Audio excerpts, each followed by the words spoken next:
C'est avec un auteur que je vous propose de passer un moment aujourd'hui, un auteur qui vient de publier son premier roman dans une maison d'édition qui vient juste de se créer. Il s'agit de Franck Cassilis. Bonjour Franck. Bonjour. Alors, on va parler de ce premier roman qui vient juste de paraître dans cette nouvelle maison d'édition, Pulp Factory, qui vient de se créer. Mais avant cela, on va s'intéresser à vous et comment vous êtes arrivé à écrire. Est-ce que c'est une passion qui vous tient depuis longtemps? Alors oui, tout à fait. Une passion qui me tient depuis 2003, je dirais. C'est vrai que j'ai toujours été passionné de lyric fantasy, de space opéra. C'est vrai que quand j'étais dès l'enfance, en fait, j'avais adoré le film La Guerre des Étoiles. Et puis surtout les livres dont vous êtes le héros, c'était comme des jeux de rôle qu'on trouvait à l'époque dans les supermarchés. J'étais un grand fanat de ces univers en fait. Et puis aussi j'ai découvert un peu après Tolkien et le Seigneur des Anneaux. Et puis c'est vrai que on va dire que depuis je n'arrête plus. Et donc maintenant, vous êtes passé de l'autre côté, c'est-à-dire que vous écrivez. Alors, on va revenir dans un instant sur le mantra originel qui est votre premier roman, mais vous avez fait, on va dire, un galop d'essai avec quelques nouvelles depuis 2003 maintenant. Vous pouvez nous en Et- parler? oui, tout à fait. Donc en fait j'ai beaucoup au départ écrit pour moi-même pour m'entraîner. Et c'est vrai que on va dire au début des années 2010, j'ai commencé à envoyer quelques-uns de mes textes à droite à gauche à des éditeurs. Et c'est vrai que c'était en 2013, je me souviens, c'était les éditions Livre-Book créées par Lilian Ranchaud qui avait émis un de mes textes et ça s'appelait Faction Rivale, c'était de la fantaisie. Et en même temps, j'avais répondu à un appel à texte pour un recueil de nouvelles aux éditions Rivière Blanche dirigé par Arnaud Pontier, pardon. Et, euh, et les deux en même temps en fait avaient ces deux textes différents, l'un de science-fiction, l'autre de fantasy. Ils avaient tous deux aimé ce texte et donc c'est comme ça que j'ai commencé, on va dire, professionnellement. J'étais publié dès 2014 avec Livre-Book pour les factions rivales et peu après dans une anthologie chez Rivière Blanche qui s'appelait Dimension Système Solaire. C'était une nouvelle de science-fiction que j'avais réussi à publier. Donc voilà mes grands débuts. En préparant cette interview, vous m'avez parlé d'un univers que vous aviez créé un peu à la Tolkien qui s'appelle le Septentrion. Vous Oui. avez écrit plusieurs nouvelles dans cet univers. C'est vrai, oui, j'ai écrit plusieurs textes, dont Les Factions Rivales, qui se passe aussi dans cet univers du Septentrion. Et c'est vrai que j'ai commencé par écrire, on va dire, de l'heroic fantasy classique, médiéval fantastique, comme on dit. Et c'est vrai que après, au fur et à mesure que j'écrivais des textes, j'avais dans l'idée en fait qu'il y ait une évolution historique dans ce monde imaginaire, comme il pourrait y avoir dans le nôtre. C'est-à-dire par exemple passer d'un Moyen Âge fantastique à comment dire, un monde contemporain mais qui reste fantastique avec des créatures imaginaires. J'ai continué à écrire là-dedans en fait, et puis j'espère un jour publier des textes dans cet univers un peu plus, on va dire, à la fois steampunk et fantasy urbaine. Donc, Et donc, le premier roman est arrivé, il s'agit du mantra originel.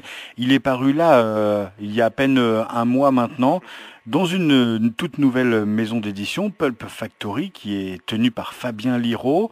Et donc, vous êtes passé de l'heroic fantasy au space opéra. C'est pas tout à fait de la science-fiction, hein, le space opéra, ça se rapproche plus de l'univers de Star Wars, hein. oui, tout à fait. Et c'est vrai en fait, c'est vrai que je connaissais Fabien Liraud avant qu'il ne publie, enfin qu'il ne lance sa maison d'édition. Et c'est vrai qu'on met tous les deux ce qu'on appelle la science fantasy, c'est-à-dire un mélange de science-fiction et d'éléments de fantasy, comme dans Star Wars. C'est-à-dire il y a des vaisseaux spatiaux et puis en même temps il y a comment dire, le pouvoir de la force. Donc c'est vraiment enfin je trouve entre la fantasy et la science-fiction et j'ai toujours aimé ça et c'est vrai que c'était quelque chose qui m'attirait naturellement. Et donc c'est vrai que enfin, je trouve que c'était aussi presque une logique que Fabien Liraud et moi on travaille ensemble dans une structure d'édition pour faire de la science fantasy parce que c'est quelque chose qu'on aimait. C'est vrai que c'était pas forcément, il n'y avait pas beaucoup de textes actuels qui en parlaient, enfin je trouve en tout cas. Donc c'est aussi comme ça qu'on a pu travailler ensemble pour le mantra originel en fait. Et ce mantra originel, c'est un vrai clin d'œil à Star Wars. On retrouve un univers riche et complet avec plein de planètes. Et puis là où il pourrait y avoir la Force, il y a une autre forme de magie qui apparaît aussi dans le roman. Tout à fait, oui, c'est le mantra originel. C'est vrai que c'est forcément un clin d'œil à la Force. Et puis j'ai essayé de mettre, alors après, enfin, les lecteurs jugeront, mais j'ai essayé de mettre aussi un peu ma sauce dedans. C'est vrai que de toute façon, ce côté, on va dire, mélange de technologie et de magie, c'est vrai que m'a toujours passionné en tant que lecteur, notamment quand je lisais un auteur comme Jack Vance, je trouve. Il mêlait beaucoup, enfin, la technologie la plus avancée et des, comment dirais-je, des technologies beaucoup plus, enfin, entre guillemets, beaucoup plus archaïques. Et c'est vrai que mélanger de la magie avec des no chamans reclus dans des forêts au milieu de vaisseaux spatiaux, c'est forcément quelque chose moi, qui m'intéressait. Donc ça pourrait faire une belle aventure. Et c'est un très bel aventurier aussi qu'on suit, Zero Warfin, qui est une sorte de contrebandier, un peu à la Han Solo, avec ce vaisseau qui est le deuxième personnage principal du livre, avec une intelligence artificielle tout à fait étonnante. Comment naît un univers pareil? Parce que c'est vraiment très riche, hein. C'est vrai, bah écoutez, bah merci déjà. Et puis oui, c'est vrai que bonne question. Comment cela est né? C'est vrai que déjà la passion d'imaginer des univers. Et c'est vrai qu'aussi à une époque, j'avais parlé du Septentrion qui était un monde qui connaît une évolution, on va dire historique, un monde imaginaire. Et j'avais imaginé justement si ce monde-là imaginaire qui partait d'un monde médiéval fantastique vers des progrès technologiques avancés, qu'est-ce qui se passerait s'il découvrait entre guillemets l'espace et l'univers. Et donc c'est vrai que c'est peut-être là aussi qu'est né cet univers du mantra originel avec Zero Warfin comme point central de cet univers imaginaire. C'est vrai que c'est venu quelque part. C'est vrai que j'ai toujours aimé ça en fait, le space opéra. Et en même temps que la fantasy, c'est venu assez, comment dire, enfin pas naturellement parce que ça a pris des années quand même d'élaboration, mais la maturation a été assez longue. Mais il y avait toujours cette envie chez moi de créer ce genre d'univers en fait, univers assez riche et puis avec plein d'aventures interstellaires. C'est vrai que c'est quelque chose que je trouve très très enrichissant. Et puis ça va très très vite parce qu'en fait le format du livre s'y prête. Il y a 190 pages, donc c'est pas un roman très épais, mais du coup ça ajoute de l'action et de la rapidité. C'était voulu entre vous et Fabien de trouver ce format de roman? Oui, tout à fait. C'est vrai que en plus on aime beaucoup aussi tous les deux les Fleuves Nord Anticipation, cette collection qui je crois qui est morte à la fin des années 90. Moi j'avais lu les derniers qui étaient parus, les Fleuves Nord Anticipation, les derniers. C'était des romans de fantasy, de science-fiction, beaucoup de space opéra, justement très courts. Il y avait à peu près 190 pages en moyenne. C'était un format très court imposé aux auteurs. Et ce format très court, moi j'aime beaucoup justement ce côté nerveux, ce côté rythmé nerveux des aventures. Ça donne quelque chose d'unique. Et on n'a pas le temps de s'ennuyer durant toute la lecture puisque forcément il y a des rebondissements, des choses qui arrivent. Est-ce que Zero Warfin est un héros que l'on va retrouver à travers d'autres romans?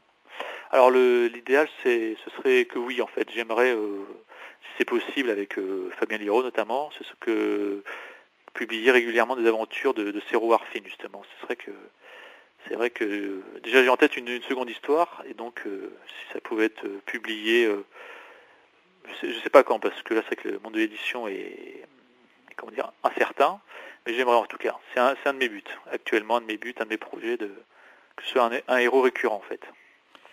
Alors pour en savoir plus sur Frank Cassili, sur Zero Warfin et sur le mantra originel, il y a plusieurs endroits où on peut se renseigner. Il y a bien sûr un blog à votre nom, Frank Cassilis. Il y a également la page de Pulp Factory où on peut trouver le livre qui est au prix de 12,50 €. Si vous le trouvez pas en librairie, vous pouvez le trouver sur Internet. C'est quoi la prochaine actualité de votre prochaine actualité? La prochaine actualité, alors déjà écrire la suite de Zero Warfin et aussi j'ai d'autres projets d'anthologie, enfin des nouvelles qui ont été acceptées dans des anthologies. J'ai en attente de publication, donc notamment une pour une anthologie comme on dit, de Sword and Sorcery, c'est-à-dire de la fantaisie à la Conan, et qui devrait sortir courant 2018 aux éditions de l'Instant. Et aussi, j'ai aussi d'autres projets, mais là je suis encore en maturation, donc j'espère faire publier d'autres œuvres de fantaisie ou de science-fiction, mais c'est vrai que pour l'instant c'est au stade, on va dire, de l'élaboration. Merci beaucoup Franck Cassili, on souhaite longue vie au mantra originel et à Zero Warfin qu'on espère, en tout cas moi j'espère, le retrouver prochainement dans de nouvelles aventures rythmées. Le mantra originel, c'est chez Pulp Factory, c'est sorti en avril 2017 et vous pouvez aller sur n'importe quel moteur de recherche en tapant Franck Cassili, C-A-2-S-I-L-I-S et vous saurez tout sur cet auteur. Merci beaucoup et à très bientôt. Merci à vous, merci, au revoir.